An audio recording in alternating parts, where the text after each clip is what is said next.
Assalamualaikum warahmatullahi wabarakatuh. Halo para mahasiswa dan mahasiswi yang sedang menimba ilmu. Selamat datang di video kami.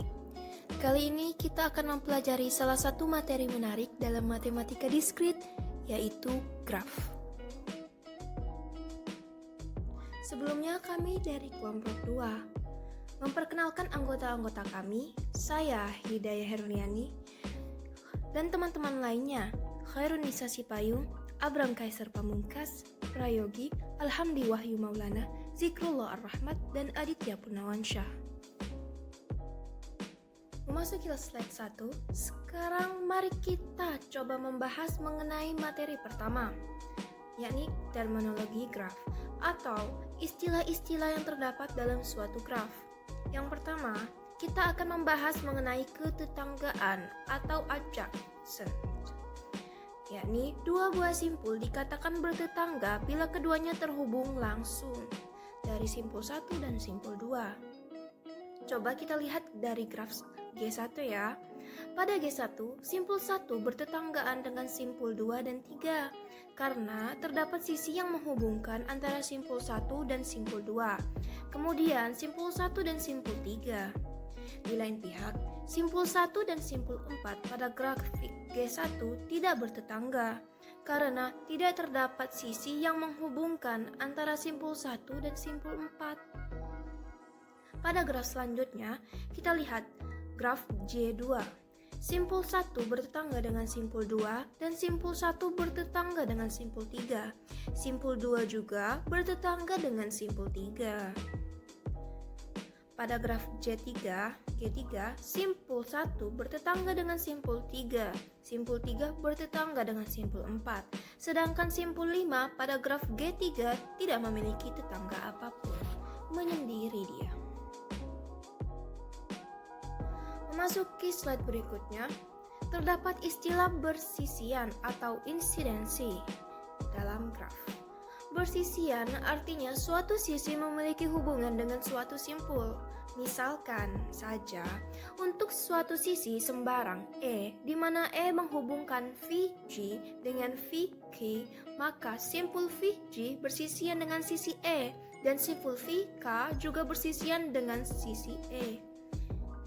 Jadi, kalau tadi kita membahas ketetanggaan adalah hubungan antara suatu simpul dengan simpul lain, maka bersisian artinya kita ingin mengetahui hubungan antara suatu simpul dengan suatu sisi. Mari kita lihat graf G1 pada gambar berikut. Sisi 2 dan sisi 3 bersisian dengan simpul 2 dan simpul 3. Sisi 2 dan sisi 4 bersisian dengan simpul 2 dan simpul 4. Tetapi sisi 1 dan 2 tidak bersisian dengan simpul 4. Begitu juga kalau kita melihat pada graf G2. Sisi E1 bersisian dengan simpul 1 dan simpul 2, sedangkan sisi E5 hanya bersisian dengan simpul 3. Terminologi graf. Nomor 3, simpul terpencil, isolated vertex. Simpul terpencil ialah simpul yang tidak mempunyai sisi yang bersisian dengannya. Tinjau graf G3, simpul 5 adalah simpul terpencil. Jadi di sini ada 3 graf. Graf 1, graf 2, dan graf 3. Nah, di graf 3 ini terdapat simpul terkecil yaitu simpul 5. Nah, jadi di graf 3 ini terdapat simpul yang terpencil. Ini adalah simpul 5. Nomor 4, graf kosong. Dalam kurung null gravity atau empty graph, tutup kurung. Graph yang himpunan sisinya merupakan himpunan kosong.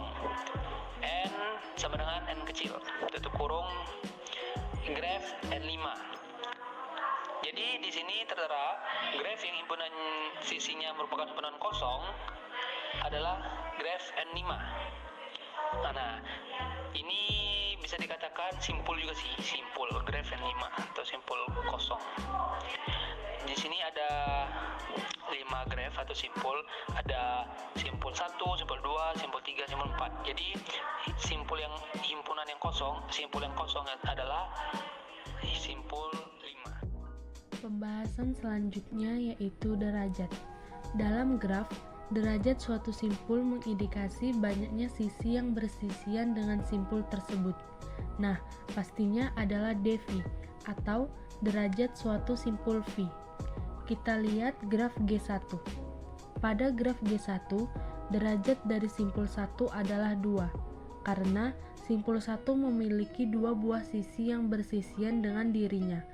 Derajat simpul 4 pada graf G1 juga 2. Pada G1, simpul 2 maupun simpul 3 memiliki derajat 3. Kita beralih ke G3. Di sini ada sebuah simpul yang tidak memiliki sisi sama sekali, yaitu simpul 5. Maka, derajat simpul 5 pada graf G3 adalah 0, karena ini simpul terpencil. Pada graf G3, simpul 4 adalah 1. Pada graf G2, terdapat suatu simpul yang memiliki sisi gelang, yaitu simpul 3. Sisi gelang pada suatu simpul dihitung menimbulkan derajat tambahan sebanyak 2, karena pada sisi gelang, simpul tersebut berhubung dengan dirinya sendiri. Jadi, graf G2 memiliki suatu simpul gelang berupa simpul 3. Di sini, derajat simpul 3 adalah 4, karena sisi-sisi yang menghubungkan simpul 3 adalah sisi E3, E4, dan E5. E5 ini memiliki tambahan derajat 5, jadi simpul 3 pada graf G2 memiliki derajat 4 yang muncul dari E3, E4, dan E5 dihitung sebanyak 2 kali. Pada slide ini ditunjukkan suatu contoh derajat simpul. Pada graf ini, nomor-nomor yang terdapat pada simpul bukan menunjukkan nama ID simpulnya ya. Nomor-nomor yang terdapat pada simpul menunjukkan derajat simpul tersebut. Derajat simpul graf berarah. Berbeda dengan graf tidak berarah, dan pada graf berarah derajat simpul dibagi dua, yaitu yang masuk dan derajat keluar. Derajat masuk disimbolkan menggunakan DIN, sedangkan derajat keluar disimbolkan menggunakan DAL. Simpul 1 derajat 2, buah sisi yang menuju simpul 1 jadi derajat masuk simpul 1 adalah 2. Sedangkan dari simpul 1 keluar 1 buah sisi menuju simpul 2. Jadi derajat keluar simpul 1 adalah 1. Coba kita lihat simpul 2 terdapat 2 buah sisi yang menuju ke simpul 2. Sehingga derajat masuk simpul 2 adalah 2. Sedangkan dari simpul 2 keluar 3 buah sisi. Sehingga derajat keluar dari simpul 2 adalah 3. Hukum derajat simpul. Jika diperhatikan dalam graf 3 berarah, suatu sisi yang menghubungkan simpul A dan simpul B akan meningkatkan derajat A1 dan B1. Jadi, satu buah sisi pada graf tidak berarah akan meningkatkan total derajat dari genap tersebut sebanyak 2, satu di kiri, satu di kanan. Jadi, jika diperhatikan total derajat dari suatu graf pasti akan sebanyak 2 kali. Banyaknya sisi dalam graf tersebut.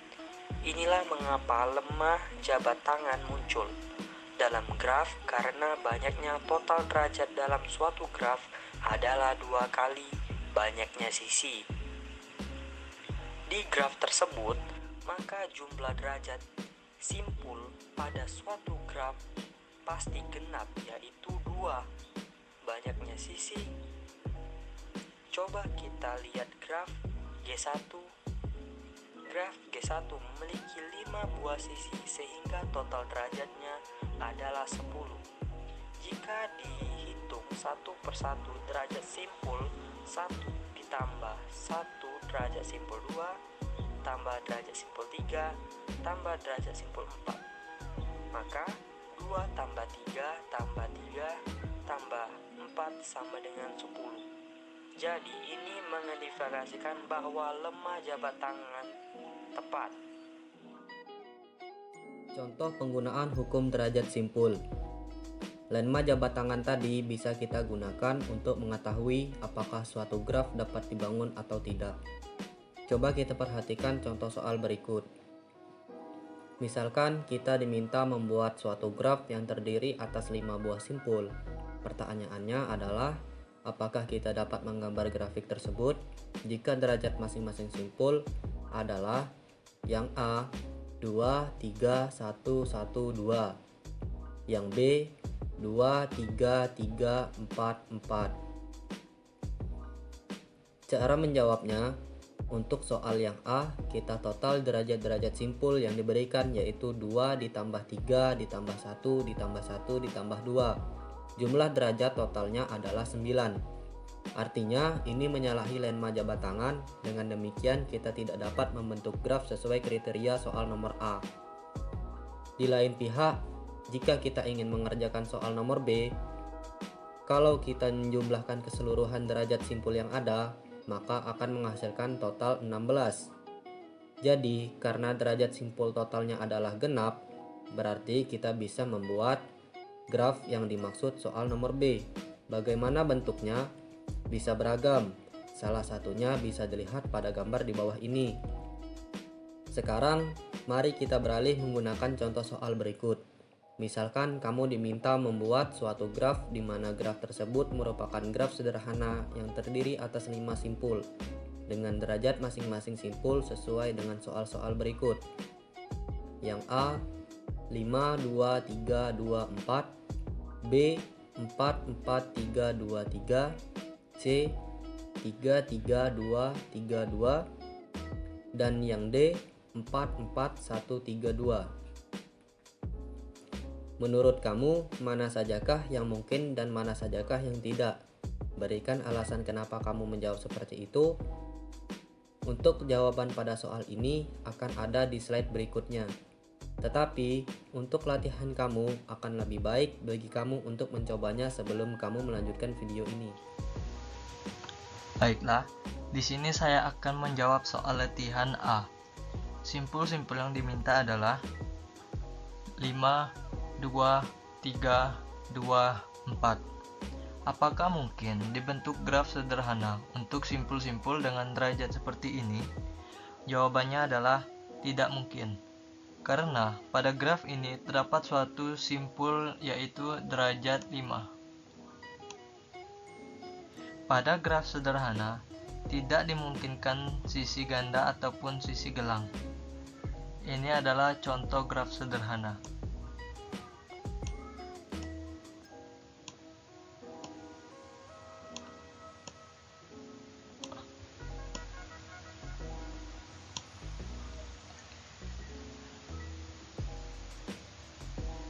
Artinya, dalam graf sederhana yang terdiri atas 5 simpul hanya memiliki maksimum derajat 4.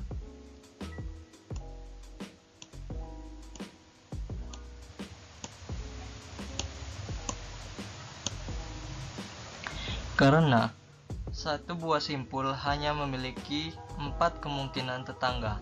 Jadi, suatu simpul dalam graf sederhana yang terdiri atas 5 buah simpul pasti hanya boleh memiliki maksimum derajat 4.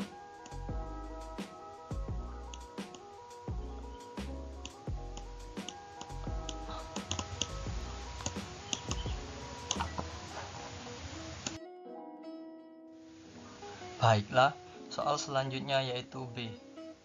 Simpul-simpul yang diminta adalah 4, 4, 3, 2, 3. Graf yang dibentuk adalah mungkin, dan ada banyak contohnya. Misalkan saja seperti ini.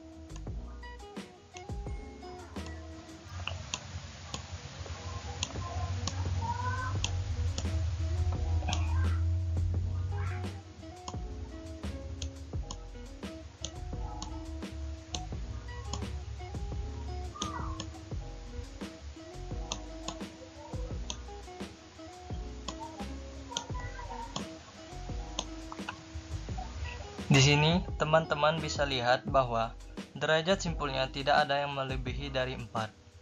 Dan kalau ditotal, jumlah dari keseluruhan derajatnya adalah genap. Jadi, mungkin saja dibuat graf yang memenuhi kriteria soal B ini.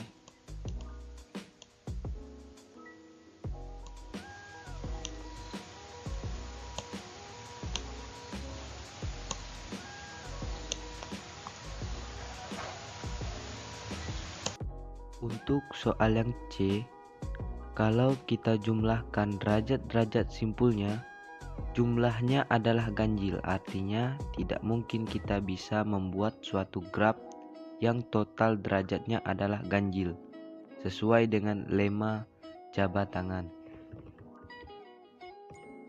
Beralih ke soal nomor D, di sini kita lihat bahwa total derajatnya adalah genap.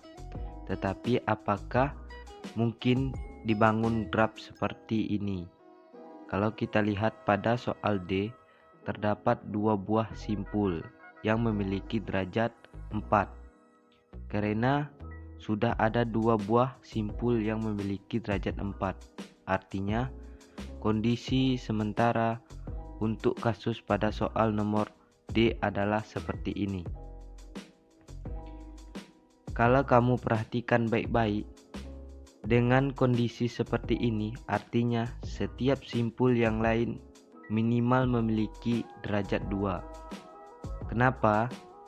Karena sudah dapat dua buah simpul yang memiliki derajat 4. Jadi, dengan kondisi seperti ini tidak dapat dimungkinkan ada simpul lain yang memiliki derajat kurang dari 2. Misalkan saja kita simpulkan ini sebagai simpul 1 dan ini sebagai simpul 2. Jadi simpul 3, 4, dan 5 pasti bertentangan dengan simpul 1 maupun simpul 2. Artinya simpul 3, 4, dan 5 pasti minimal memiliki derajat 2. Karena pada soal terdapat suatu simpul yang memiliki derajat 1, artinya tidak memungkin dapat dibuat seperti ini. Baiklah, sekian pembacaan materi dari kelompok kami, kelompok kedua, mengenai materi berjudul graf. Sekian dan terima kasih. Mohon maaf bila ada kesalahan. Kami juga manusia dan manusia tidak pernah luput dari kesalahan. Billahi taufik wal hidayah. Kami tutup dengan wassalamualaikum warahmatullahi wabarakatuh. Semoga kita selalu dalam lindungan yang maha kuasa. Terima kasih teman-teman yang sudah menonton video ini. Jangan lupa klik tombol subscribe. Dan jika kalian suka video ini, angkat jempol kalian. And see you.